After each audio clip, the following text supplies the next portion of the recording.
Olá, meu nome é Ricardo, sou sócio do escritório Leite Martins Advogados. Nós conhecemos a TMA no interesse de querer aprender sobre as questões do estresse e, por que não, aprender com os especialistas. Agora, vocês vão acompanhar a palestra sobre as últimas alterações que tivemos na Lei do Financiamento do Agronegócio e o FIAGRO. De um lado, para aqueles que são adeptos a investimentos do agronegócio, é mais uma opção que temos no Brasil, e de outro, os recursos captados com o financiamento que temos para essa atividade econômica que é um dos pilares do Brasil, o agronegócio. Aproveitem a palestra e acompanhem conosco. Obrigado, doutor Ricardo Geraldini. Estarão conosco agora, neste momento, no nosso palco, doutora Fernanda Amaral, sócia Freitas Leite Advogados. Domício Santos, sócio Santos Neto Advogados. Múcio Matos, sócio Vetis Capital Solutions.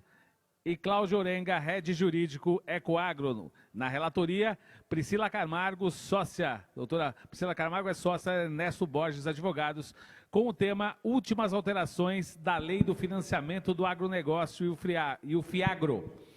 Passo a palavra nesse momento para este painel a doutora Fernanda Amaral, nossa anfitriã. Um excelente painel, doutora. Muito obrigada, boa tarde a todos. É um prazer falar aqui com vocês. O tema do nosso painel hoje, na verdade, põe em suspenso um pouco dos temas que foram falados até agora, né? O foco principal do evento é a recuperação judicial de empresas em crise e a gente vai falar de formas de financiamento. No fim do dia, esses assuntos estão extremamente ligados e a gente não vai trazer essa ligação aqui, vamos só trazer as novidades do financiamento, mas espero que vocês se interessem bastante pelo tema. Bom, como ponto principal, a gente teve agora, em 2020 e 2021, várias alterações na lei do agronegócio que trazem alternativas de financiamento para o setor. Uma alteração muito importante também foi a criação do FIAGRO. O FIAGRO é um fundo que vinha sendo muito pleiteado pelos players no mercado do agronegócio, e buscando até uma inspiração no fundo de investimento imobiliário. As ideias iniciais do FIAGRO previam um fundo que pudesse ter no seu rol de ativos certificados de recebíveis imobiliários, os famosos CRA. O CRA é uma modalidade, é um instrumento financeiro emitido por securitizadoras do agronegócio e tem como lastro recebíveis do agronegócio. É uma alternativa de financiamento para o setor. Toda vez que a gente fala em alternativa e fala em mercado de capitais, essa alternativa é aos financiamentos bancários tradicionais. No mercado de capitais, ele tem uma criatividade um pouco maior, uma flexibilidade um pouco maior e uma governança também bastante interessante. A ideia do FIAGRO nasceu, tive a possibilidade e a sorte de participar do início dessas conversas, como eu falei, inspirado no fundo imobiliário, que a partir de quando passou a poder comprar CRIs, que é o equivalente ao CRA para o mercado imobiliário, teve uma evolução muito interessante, tanto no fundo imobiliário quanto nos CRIs. E por que isso? Porque, por ser um instrumento do mercado de capitais, é um instrumento um pouco mais complexo, que não é muito bem ainda compreendido pelos investidores. Então, o administrador de um fundo afeito a esse risco, ele consegue avaliar muito melhor um CRI ou agora um CRA e, com isso, dar volume à atividade e à emissão de novos papéis. O que nós vimos no mercado imobiliário se espera aconteça numa progressão muito maior, porque o volume a gente fala, a pessoa compra apartamento umas 3 vezes ao longo da vida toda, mas ela come todos os dias, né? A gente tem pelo menos 2 safras. Então, o volume que a gente espera de CRAs vai movimentar bastante esse mercado e vai dar uma agilidade muito grande.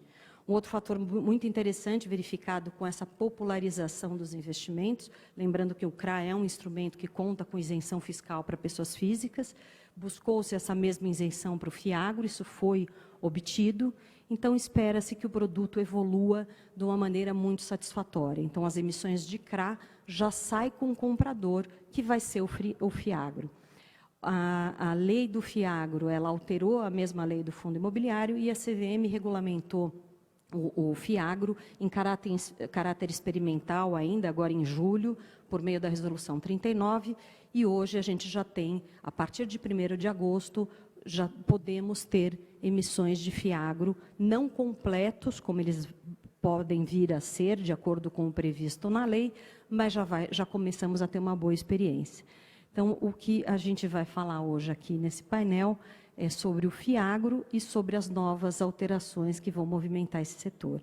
E aí eu gostaria de começar pedindo para a Cláudia Orenga, os meus colegas de painel, que eu agradeço a presença, Domício, Múcio, Priscila e a Cláudia, para falar um pouco. A Cláudia é da Ecoagro, que é uma securitizadora, participou também ativamente de todas as iniciativas para a criação do FIAGRO, sabe a importância disso para o setor, e eu gostaria que ela falasse um pouco como ela vê o FIAGRO, como isso pode incentivar esse setor e movimentar efetivamente esse mercado. Boa tarde a todos, boa tarde, Fernanda, Domício, Múcio, Priscila. Vou aqui dar uma palavrinha completando ainda o que a Fê falou.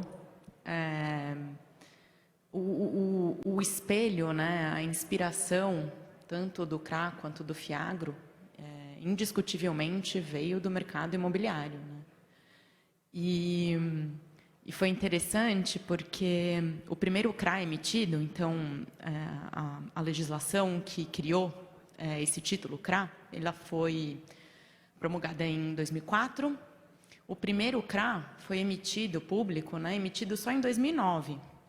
Então, imagina, em 2004 até 2009, um grande processo de amadurecimento de um título no mercado.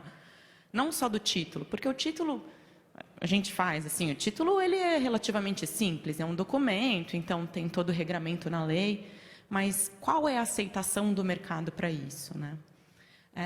Qual é a dificuldade, tanto da parte do tomador, né, quem vai emitir esse título super complexo, quanto da parte do investidor, que vai colocar ali os seus recursos nisso. Então, vir com uma inspiração trouxe para o mercado agro uma facilidade mínima, mas uma facilidade. Voltando na época de 2009, a primeira emissão de CRA, a Ecoagro fez essa primeira emissão, e eu lembro muito bem que um dos fundadores falava assim, o Moacir Teixeira, ele falava assim, não, o mercado ele não vai recepcionar um CRA que ele nunca ouviu. Vamos chamar ele de CRI caipira, porque o CRI, o mercado já estava acostumado, então não vamos dar um nome diferente para aquilo que o mercado já está adepto, né? Vamos criar um apelido, e aí foi o CRI caipira, e hoje em dia todo mundo, ou boa parte aí do mercado já conhece o CRA. Eu acho que o FIAGRO vem nessa toada, né? Então, o FII já FII, né? Eu acho que ele já vem. A gente não precisa tecer muitos comentários porque já abarca boa parte da poupança brasileira. E o FIAGRO vem nessa expectativa de trazer, de popularizar ou democratizar ainda mais o investimento e o financiamento no agronegócio. Eu trouxe alguns números num painel aqui, óbvio que eu não ia decorar números, mas para ilustrar a grandeza do mercado agro brasileiro, né? Eu não consigo eu vou talvez enxergar isso. Aqui mostra um pouco da capacidade agrícola, agroindustrial do Brasil, né? Frente aos outros países, grandes potências. Então, a gente pode enxergar aí, por exemplo, capacidade de território livre para ter cultivo, né, de produtos. O Brasil é disparado o país que tem maior área livre para produção.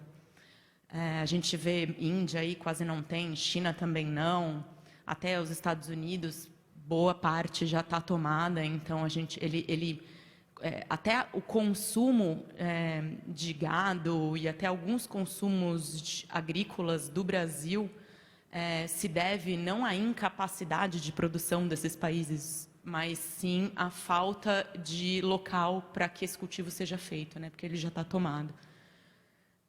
Aqui no Brasil, então, a gente tem números e não deve ser novidade para ninguém, até para quem não trabalha ou não exerce atividade diretamente focada no mercado de agronegócios, não deve ser uma novidade, mas o Brasil, ele é uma potência mundial no agro, né? Então, principalmente também, não só principalmente, mas também com exportações, acho que esse gráfico aí, essa posição de exportação, denota, por exemplo, Paraná, São Paulo e Mato Grosso, eles são responsáveis por quase 48% das exportações de produto agropecuário aqui no Brasil, né? Então, imagina, 3 estados aí responsáveis por quase metade da capacidade produtiva de exportação. Mais um dado super relevante é que o mercado agro no Brasil corresponde a 26% do PIB brasileiro, então é gigantesco, né? A gente está falando de um mercado gigantesco, em expansão, e isso se deve, né, na minha opinião, ao foco principal no desenvolvimento da produção.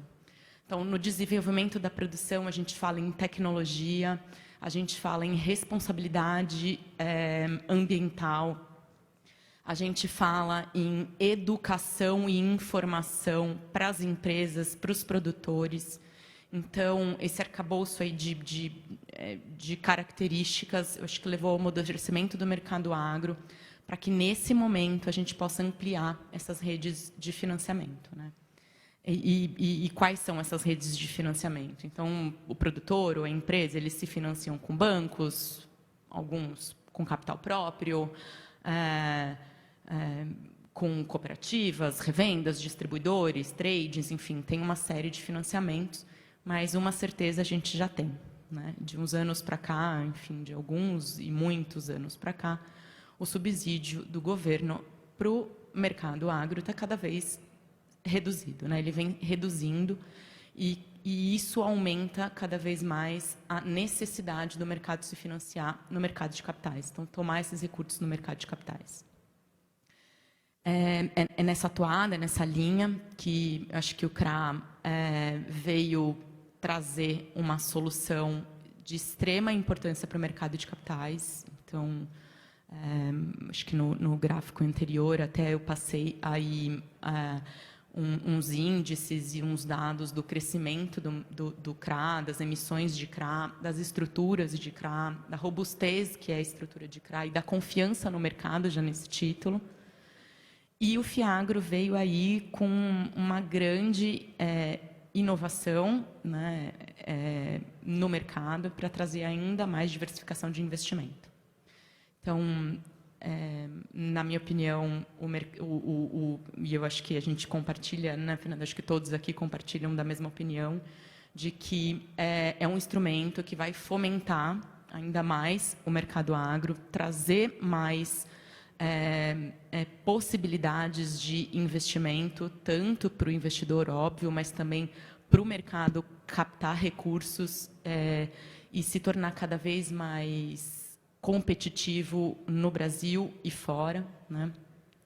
Eu acho que ainda falta um pouquinho na gente fazer uma propaganda positiva fora, né? Eu acho que o mercado agro ainda tem aquele resquício um pouco de, talvez, aquele mal pagador, enfim. Então, a gente, com esse título um pouco mais democrático, que é o fundo, né?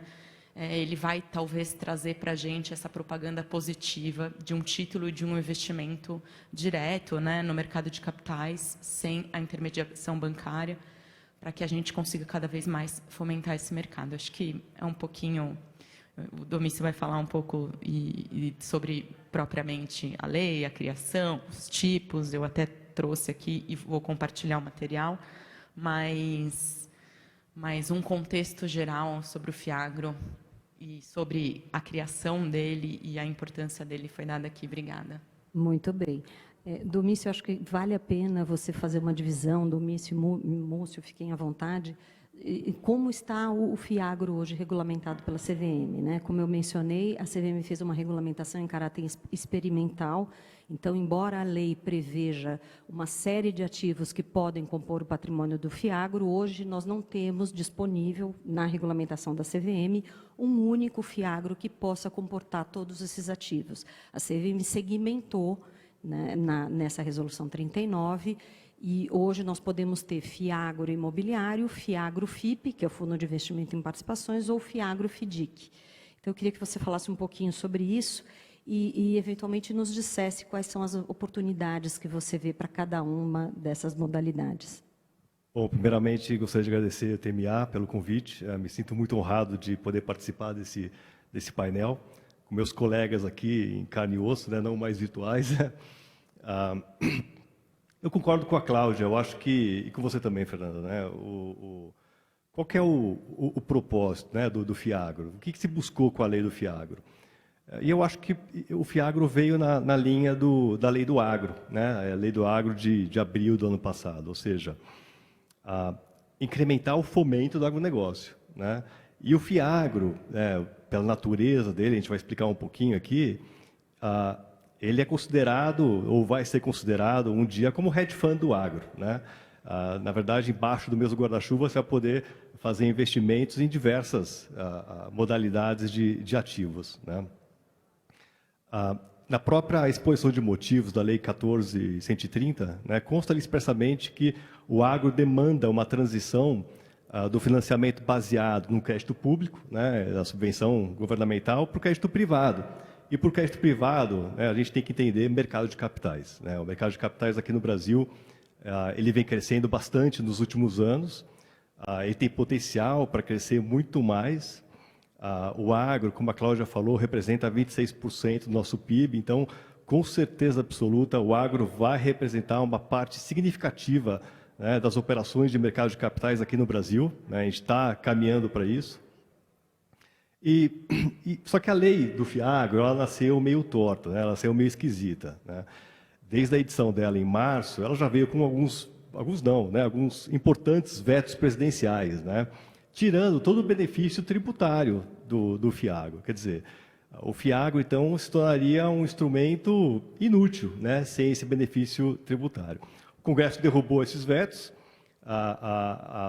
Foi uma verdadeira montanha-russa, né, porque depois o projeto de lei da reforma tributária, de novo, tirou o benefício tributário do FIAGRO e o texto substitutivo manteve, né, o tratamento benéfico tributário do FIAGRO.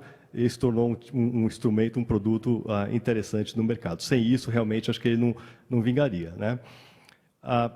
O que aconteceu, então, é que eu acho que o mercado, no começo, né, considerando essa insegurança jurídica em relação ao tratamento tributário do FIAGRO, somado ainda ao fato né, inovador do FIAGRO, quer dizer, um produto novo no mercado, que não tinha uma regulamentação própria, e o pessoal não tinha também a experiência prática dele, né?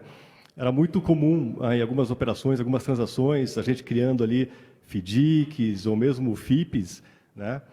Querer transformar aquele fundo, né, num FIAGRO, e os gestores preferiram não fazer isso naquele momento porque realmente não tinham uma segurança para fazer.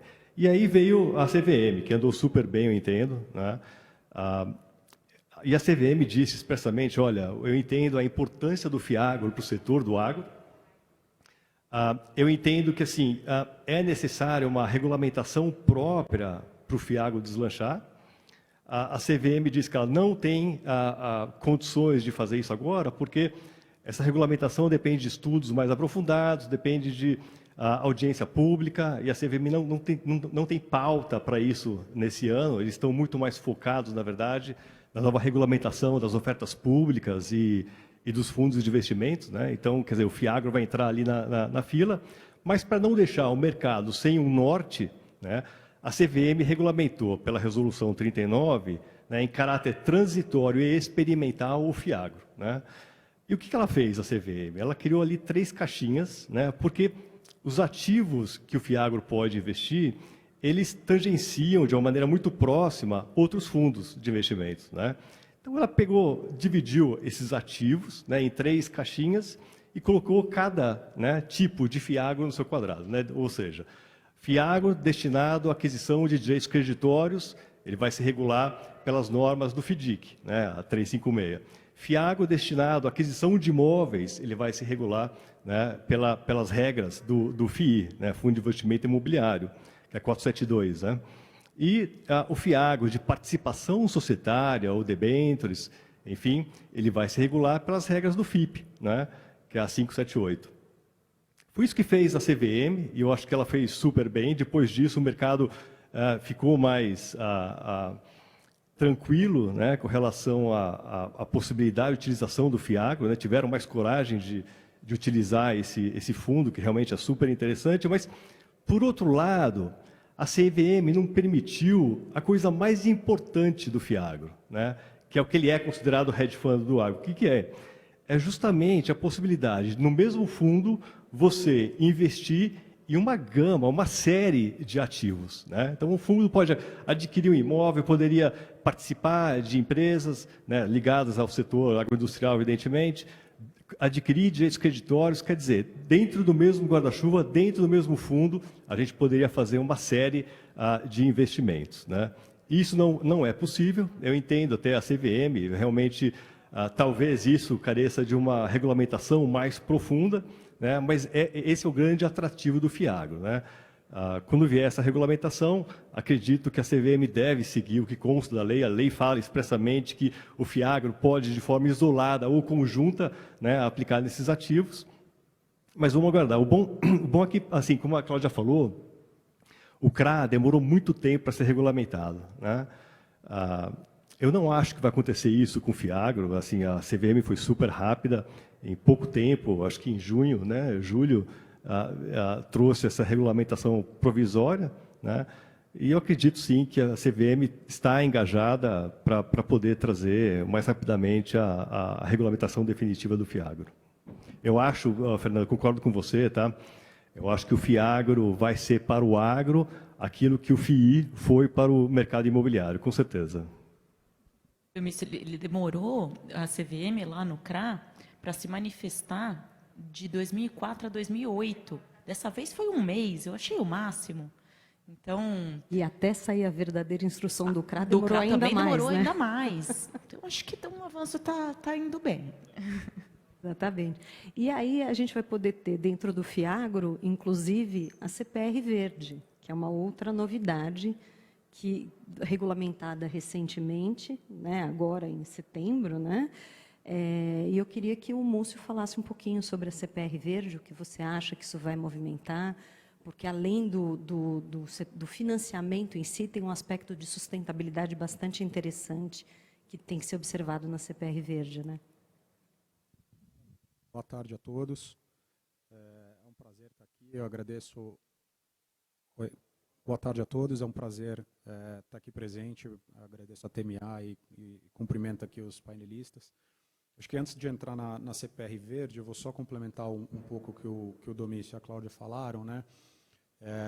O primeiro, eu concordo com o Domício. Acho que a CVM acertadamente atuou muito rápido, né, para fazer com que os FIAGROS começassem a sair através dessa resolução 39, permitindo que já tivessem fundos de investimentos na fila para serem protocolados ali. Inclusive alguns já saíram. A gente tem visto muito desses fundos saírem como um FIAGRO FII, né, dentro das caixinhas, até por conta de um paralelo em relação aos FIIs, né, imobiliários. Eu acho que os investidores estão bastante acostumados com esse tipo de produto.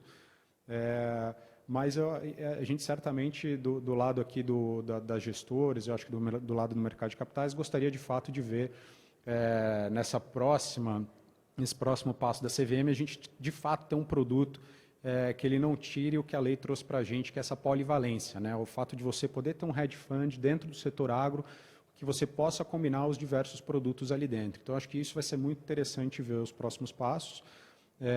E eu concordo 100% com a Cláudia. Acho que isso aqui, o FIAGRO, ele vai ser, de fato, talvez, acho que o produto mais predominante aí no mercado de capitais no futuro próximo, né? A gente está falando Com paralelo com os FIIs hoje têm 200 bilhões de reais de fundos listados no mercado, num segmento que representa 9% da economia, né? Imagina num setor que representa 26% da economia, o que isso pode chegar, né? A gente tem escutado já muitas vezes algumas casas falando por volta de 75 bilhões de reais nos próximos 5 anos, o que eu acho que até é pouco, né? Assim, a gente estima que o setor hoje precisa de 500 bilhões de reais de financiamento. Obviamente, a gente não vai tirar a parte que é plano safra, custeio e tudo mais, que isso vai continuar, mas o resto a gente vai trazer para o mercado de capitais e via o FIAGRO, né? E a gente traz a possibilidade dos pequenos investidores começarem a estar mais presentes nesse segmento, né? Assim, a gente teve uma concentração muito grande até então de CRAs emitidos no mercado, restrito às grandes empresas, né? As empresas que tinham rating, as empresas que tinham sites de RI, uma transparência, uma governança maior. À medida que a gente traz a possibilidade de você ter um gestor fazendo toda essa manutenção aqui, essa seleção de papéis, a gestão de crédito para os investidores pessoas físicas, você começa a poder descer um pouco mais aqui né, na estrutura, né, para os segundos tiers, empresas que talvez não estejam tão bem em termos de governança, mas são empresas boas, empresas, né, com bom risco de crédito, e você começa a chegar, de fato, o financiamento para o produtor na ponta, né, as pessoas que, de fato, precisam desse financiamento e não só restrito às grandes empresas. Então, a gente está muito animado com isso, a gente deu um primeiro passo muito importante, e entrando agora na questão da CPR Verde, essa CPR Verde ela não é aquele título verde, né, que a gente está acostumado, né, um título que você certifica e que ele tem aspectos socioambientais e ESGs positivos. Na CPR Verde, ela basicamente ela é oriunda, né, da lei do agro, onde foi instituído dois tipos de CPR, né, a primeira que a gente já conhece, que é a CPR tradicional para investimentos no setor agrícola, e a segunda, que é essa CPR Verde, que é específica para conservação ambiental, né? Então, onde ela é voltada ali para manutenção, para recuperação de floresta nativa e dos seus biomas, inclusive, né, a questão hídrica e tudo mais. Então, ela criou o seu arcabouço legal, a gente já teve um decreto presidencial para transformar isso, de fato, num produto. Eu vejo com bons olhos, mas eu ainda tenho dúvidas em relação a, de fato, quanto que a gente vai ter de investimento nessas CPRs verdes, tá? Eu digo isso porque os investidores, né, esse aspecto ESG, ele está, de fato, muito em voga, mas eu acho que essa CPR verde talvez ela seja mais dedicada para empresas que precisem compensar aqui os seus créditos, né, suas emissões de carbono, com créditos oriundos dessa CPR verde. Então, eu vejo talvez mais um mercado empresarial para esse título público, para compensar as emissões de carbono através dessa manutenção desse ecossistema, dos biomas das florestas, do que, de fato, um produto que talvez seja investível pelos fundos, né? Talvez mais para frente, no médio prazo, a gente veja fundos que tenham uma característica de talvez direcionar uma parcela dos seus recursos para um aspecto talvez um pouco mais voltado a simplesmente a preservação do meio ambiente. Então, essa é um pouco da minha visão, né? Eu acho que a gente criou um arcabouço muito importante, talvez mais investíveis por empresas do que, de fato, talvez pelos fundos de investimento neste primeiro momento, né? Eu não sei se os outros concordam aqui. Concordo também, Múcio. Eu acho que,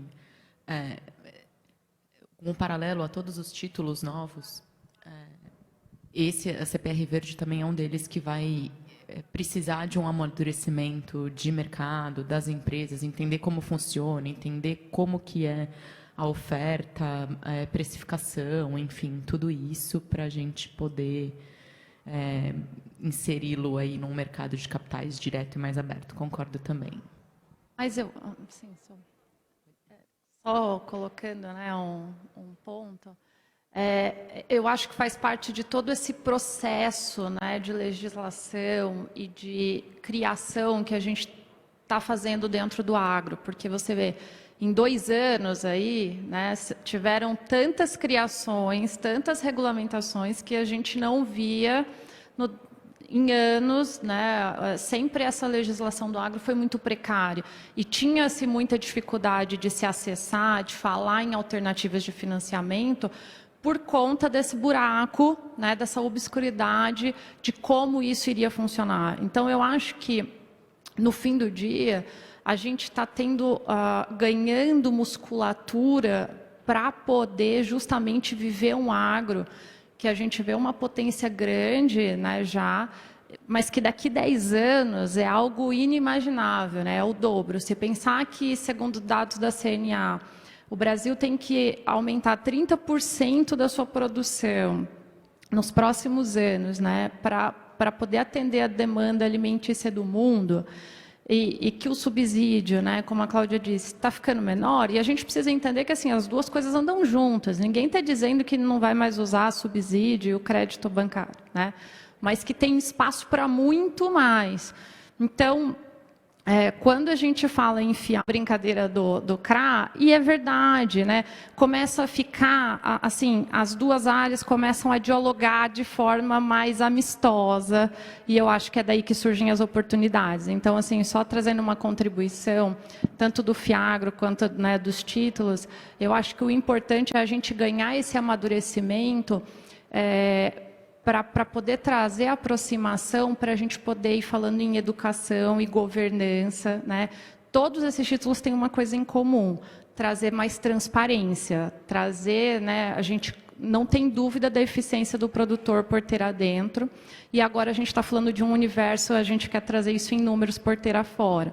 Então, eu acho que esse também é um ponto importante que a gente precisa falar muito quando a gente fala nisso, é da gente sempre está investindo em levar para o campo e para o mercado essa clareza de números e essa importância da governança, né? Então, só para...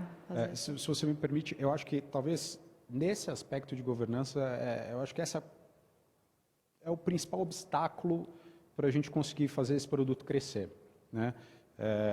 Talvez, obviamente, acho que a gente tem o desafio dos gestores aqui em trazerem um produto consistente, sem muito risco para os investidores, porque o agro ele tem uma maneira diferente de você analisar, né? Assim, ele não é você analisar um balanço de uma empresa que você vai saber como é que vai se comportar, né? Você tem que saber como é que o produtor planta, como é que está o microclima, se tem logística, se ele tem máquina suficiente para colher e plantar naquela janela que o clima permite, né? Então, assim, ele tem uma dinâmica muito diferente, né, de lidar com o setor. Então, acho que tem esse primeiro desafio, mas o segundo desafio é do lado das próprias empresas, né?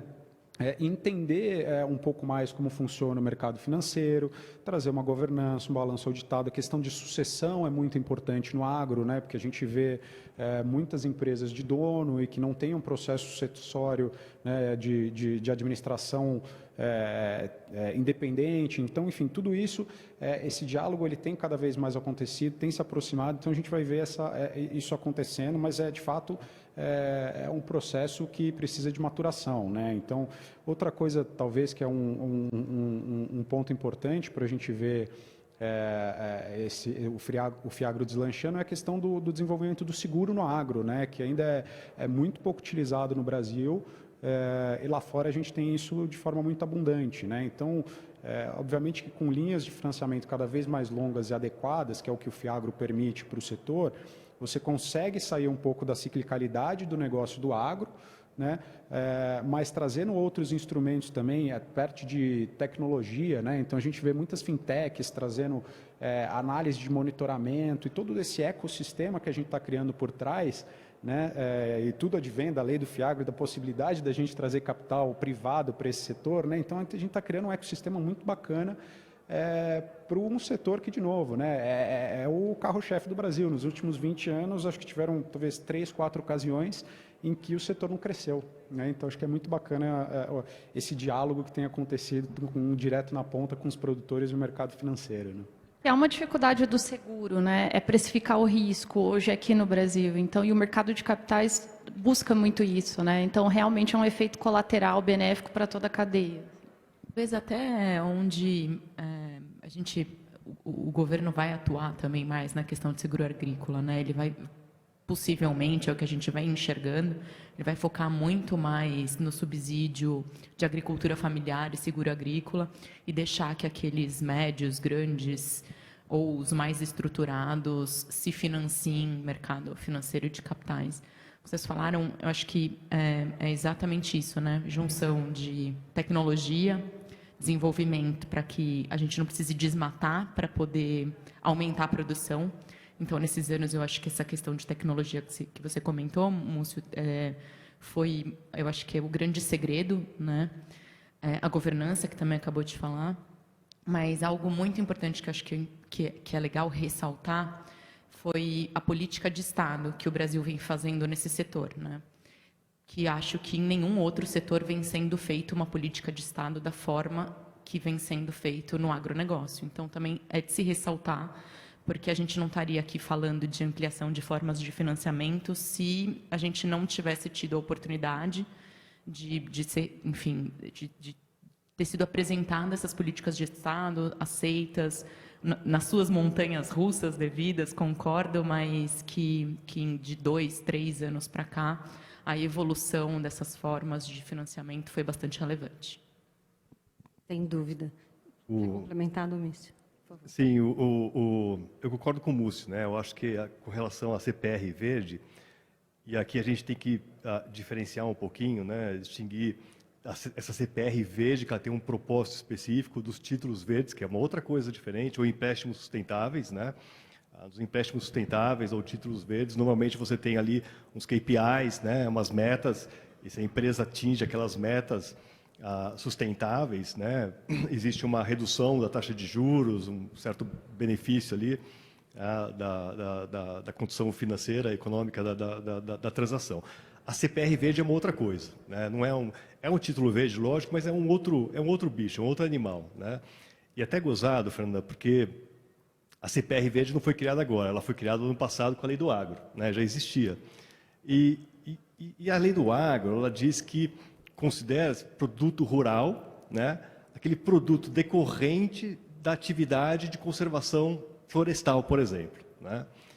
E isso daí foi meio complicado, porque a gente é advogado, nós advogados, né, a gente costuma pensar de uma maneira lógica. Né? Assim, para mim, CPR, né, aquela promessa de fazer alguma coisa, ou promessa de entregar um produto, que é CPR física, ou promessa de pagamento em dinheiro, que é CPR financeira, né? Muito utilizado no mercado de capitais como lastro de CRA, por exemplo, atualmente, né?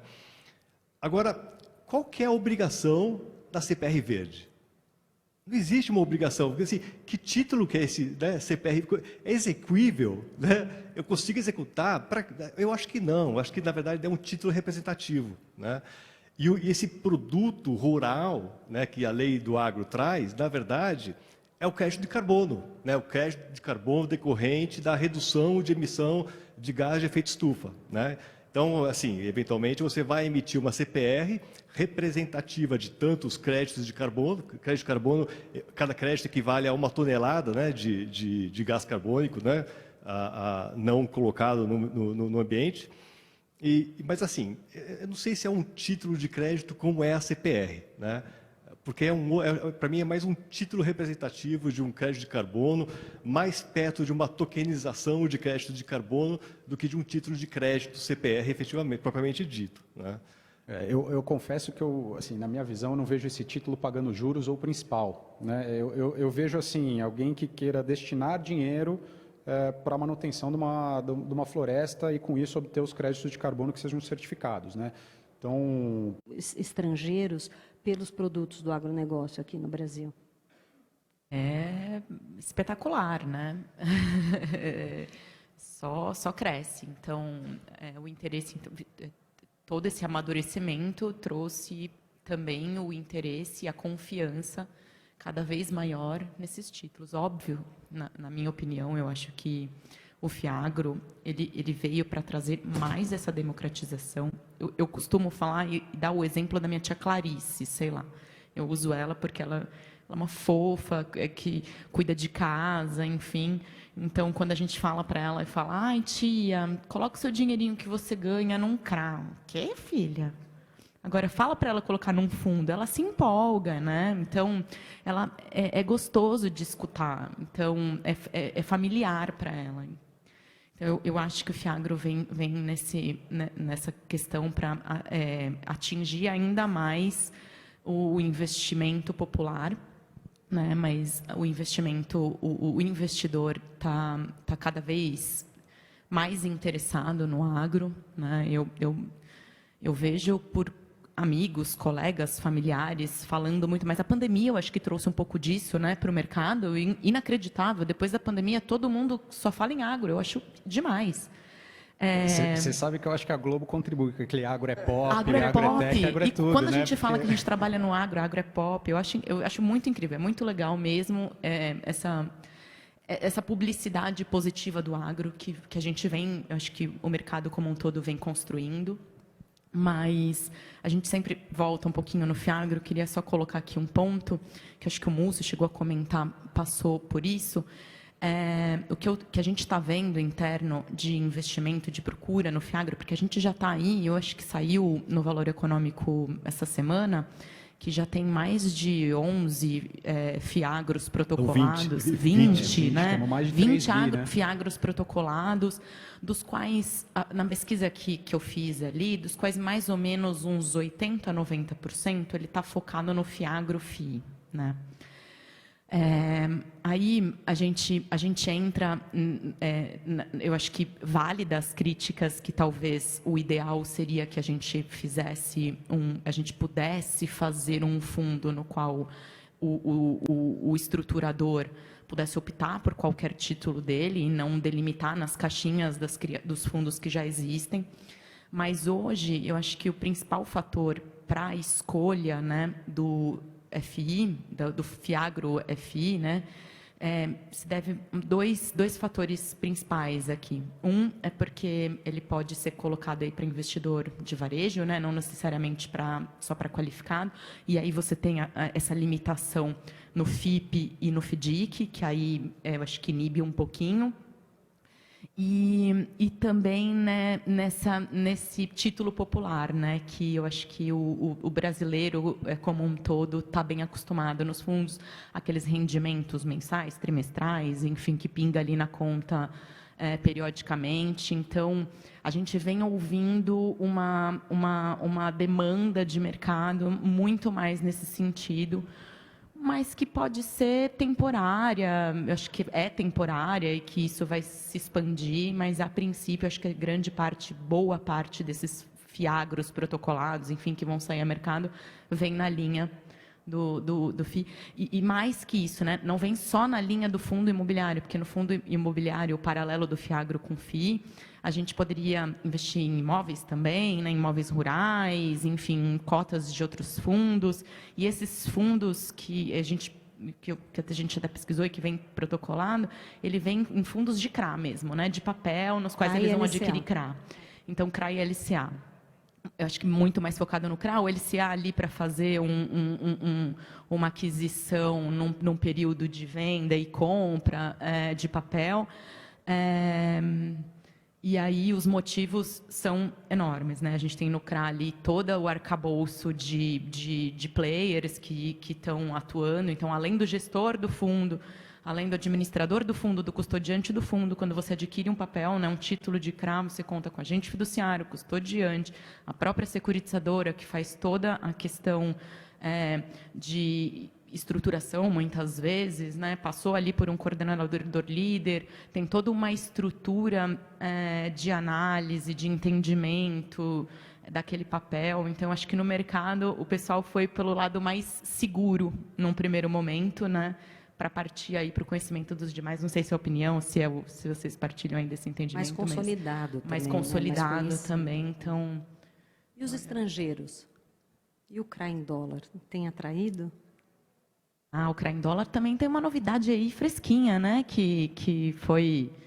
A gente, então, lá atrás, o que aconteceu? Eu não vou lembrar de anos, né? Mas a gente já tinha uma regulamentação que permitia a emissão de CRA com variação cambial, né? E só que aí saiu a lei meio torta, então na prática, a gente não conseguia fazer a emissão de CRA em dólar. Aí, com a nova lei do agro, foi incrível, né? Eles vieram e bateram todos os pontos. Então, a gente pode emitir CRA em dólar para investidor estrangeiro, e mais que isso, né? Você pode emitir o CRA lá fora, inclusive, não só aqui dentro para o investidor lá fora. Então, a gente tinha duas modalidades, né? Duas modalidades de CRA em dólar. Então, aquele que você emite aqui no Brasil, até então só para investidor estrangeiro, e a gente tinha o CRA que você pode emitir direto numa bolsa lá fora, né? Segue a regulamentação de criação do CRA aqui, mas a regulamentação fora de bolsa, não precisa registrar na B3, enfim, tem todo um regramento mais externo, que esse não tinha problema nenhum, mas o CRA emitido aqui para investidor estrangeiro, a gente ainda conta, né?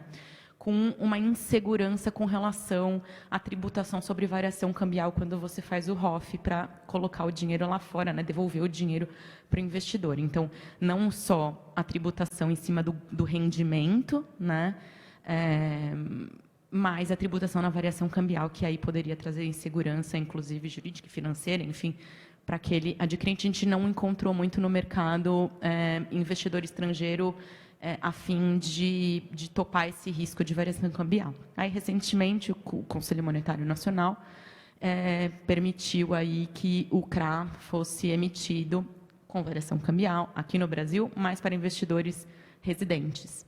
Então, o que nos permite ficar real com real, né? Só a variação ali, só a variação cambial, que aí, quando for pessoa física, não é tributada. Então, leis brasileiras, e não precisa fazer ROF, não precisa fazer conversão, nada de variação cambial, e a gente elimina esse risco. Como é muito recente, acredito que aí a gente começa a abrir aí um jogo legal para CRA em dólar. Eu acho que esse é um mercado que vai crescer bastante, né? Porque se possibilita a pessoa física ter uma exposição cambial, num instrumento, num veículo no Brasil, sem pagar o imposto sobre a distribuição do rendimento, né? E do lado das empresas também facilitando toda essa questão da captação, e a gente sabe que muitas empresas no setor trabalham com dólar, uma parte pelo menos da dívida em dólar para rediar os custos, né? Então, a gente vê com muito bons olhos, a gente acha que vão ter talvez até fundos específicos para investir em CRA dolarizados, né? E esse tipo de investimento atualmente é super procurado, né? Uma remuneração indexada ao dólar, na verdade, né? Eu acho que o que a Cláudia falou, que o CRA hoje pode ser emitido com cláusula de variação cambial para investidor residente, né? É uma evolução natural, né? Porque com a lei do agro a gente já conseguiu fazer com que uma CPR financeira pudesse ser emitida com cláusula de variação cambial. Agora, se a CPR financeira, né, pode lastrear um CRA, por que limitar esse CRA pela variação cambial para investidor estrangeiro? Não faz muito sentido. E eu lembro que nas discussões na época, né, quem participou daquele grupão do Ministério da Agricultura, né, para a redação da Lei do Agro, eles disseram que o Banco Central e o Ministério da Economia eles não queriam permitir, né, porque eles não sabiam qual que seria o impacto disso. Né? Quer dizer, eu acho que é uma besteira. Né? O fato é que agora, né, é possível a emissão de CRA com cláusula de variação cambial para investidor residente. O que eles limitaram, na verdade, foi o tipo de investidor, né? Então, o investidor profissional, aquele que tem investimentos, né, de mais de 10 milhões de reais, ele pode comprar qualquer classe de CRA com variação cambial. Investidor qualificado, aquele que tem investimentos de mais de 1 milhão de reais, né, ele pode adquirir e investir em CRA, desde que seja com cotas sênior, né, ou cotas mezanino. Né. Essa é a única limitação, né, um pouco de proteção ao investidor. Né, para você poder investir num CRA, você tem que ser um investidor qualificado ou profissional. E é isso que a Cláudia estava dizendo com relação ao FIAGRO. Porque no FIAGRO, o investidor não precisa nem ser profissional e nem qualificado. Pode ser qualquer pessoa física, jurídica, qualquer valor, não importa. O que democratiza, né, o investimento no agro, tornando e democratizando, permitindo o acesso a esses investidores, que chamam investidor de varejo, você pode, né, angariar mais recursos, né, para o fomento do agro. Acho que um outro fator legal para abordar também é o Fiagro como um instrumento para os próprios produtores, né? Assim, a gente já tem visto conversa dos produtores querendo aportar os ativos para dentro do Fiagro, né? O que hoje você tem o diferimento do pagamento do imposto no aporte desses ativos, né? O que no caso do FII, por exemplo, você não tinha. E a lei também do Fiagro, pelo menos no FII, ela não te obriga a ter as distribuições de 95% do rendimento caixa como FII. Então, isso permite com que, eventualmente, esses produtores eles transfiram as terras para dentro de um fundo, eles reinvistam os rendimentos dentro do fundo e paguem imposto somente na venda das cotas, né? Então, ele é um instrumento também interessante para os próprios produtores, como um processo também de profissionalização e governança, né? Não, e para os produtores dessa nova geração, principalmente, né? Porque se a gente pegar os produtores que vieram desbravando, né, o Brasil, vamos pegar lá o Mato Grosso, onde eu estou, nós não tivemos virada de geração ainda, nós estamos nesse processo nesse momento, né? Muitos dos produtores que vieram do Sul, eles ainda são a geração que toca o negócio. E agora eles vão passar por esse processo de sucessão junto com esse amadurecimento do mercado financeiro dentro do agronegócio, né? E eles sim, a próxima geração, essa sucessão, são pessoas que falam melhor, né, a respeito disso e que gostam de se envolver, de estar investindo também. Então, eu acho que nesse aspecto também é muito palatável e muito propício, porque eu acho que justamente ele é um indutor e um facilitador, né?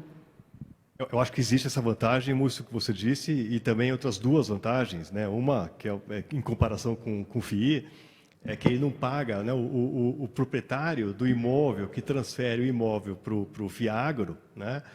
E a gente sabe que tem que fazer ali uma avaliação desse imóvel para você poder integralizar. Esse proprietário que integraliza e recebe cotas do fundo, ele pode diferir o pagamento do imposto de renda sobre ganho de capital. Isso é uma super vantagem se comparado com o FII. Não existe no FII isso daí, não é?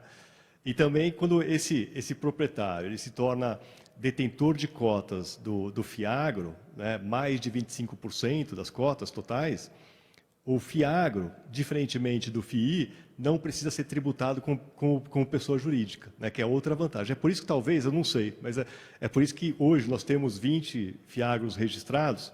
É lógico que muitos ali ainda em fase de captação, né, não estão operacionais, mas desses 20, 17 são Fiagro FII e 3 Fiagro FIDIC.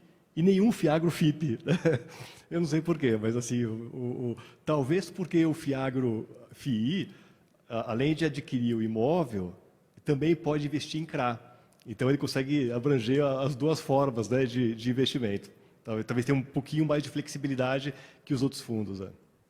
Exatamente. E eu comecei o painel falando que esse era um tópico que suspendia um pouco o assunto do dia, né, da reestruturação, mas acho que, na verdade, a gente pode contar com o Fiagro também para estruturas de reestruturação de empresas que estejam em situação de crise. Assim como a gente viu fundo imobiliário, principalmente os FIPs, entrando em planos de recuperação para tomar alguma providência, a gente pode passar a verificar Fiagros participando de reestruturação de empresa, dado todo esse dinamismo e todas essas possibilidades de negócios. Assim como a gente já tem CRA, né? A gente já tem CRA que é estruturado para reestruturação de dívida.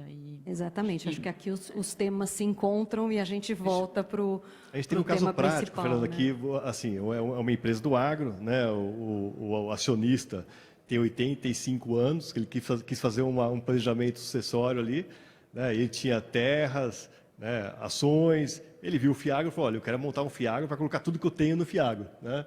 Ele falou, você não vai poder, né? Porque você tem que separar as coisas, você pode... Né? E está lançando o CRA, e quer investir no CRA? Falou, você pode montar um Fiagro ali para transferir os seus imóveis, né? E adquirir o CRA que você vai emitir, e vai ter que montar um outro Fiagro ou um FIP para você ter a participação societária. Infelizmente, mas que eu falei, nessa regulamentação definitiva da CVM, que a gente espera que seja rápido, né? Se Deus quiser, vai poder... ser uma coisa realmente híbrida, né? Ele nasceu para ser híbrido, polivalente, como o Múcio falou. Então, quem sabe, né? Estratégia. Exatamente. Bom, acho que o nosso tempo, em virtude do cronograma aqui, encerrou. Eu acho que gostaria de agradecer a participação de todos vocês. Acho que foi bastante interessante. É um tema dinâmico, vibrante, novo. E muito obrigada pela participação.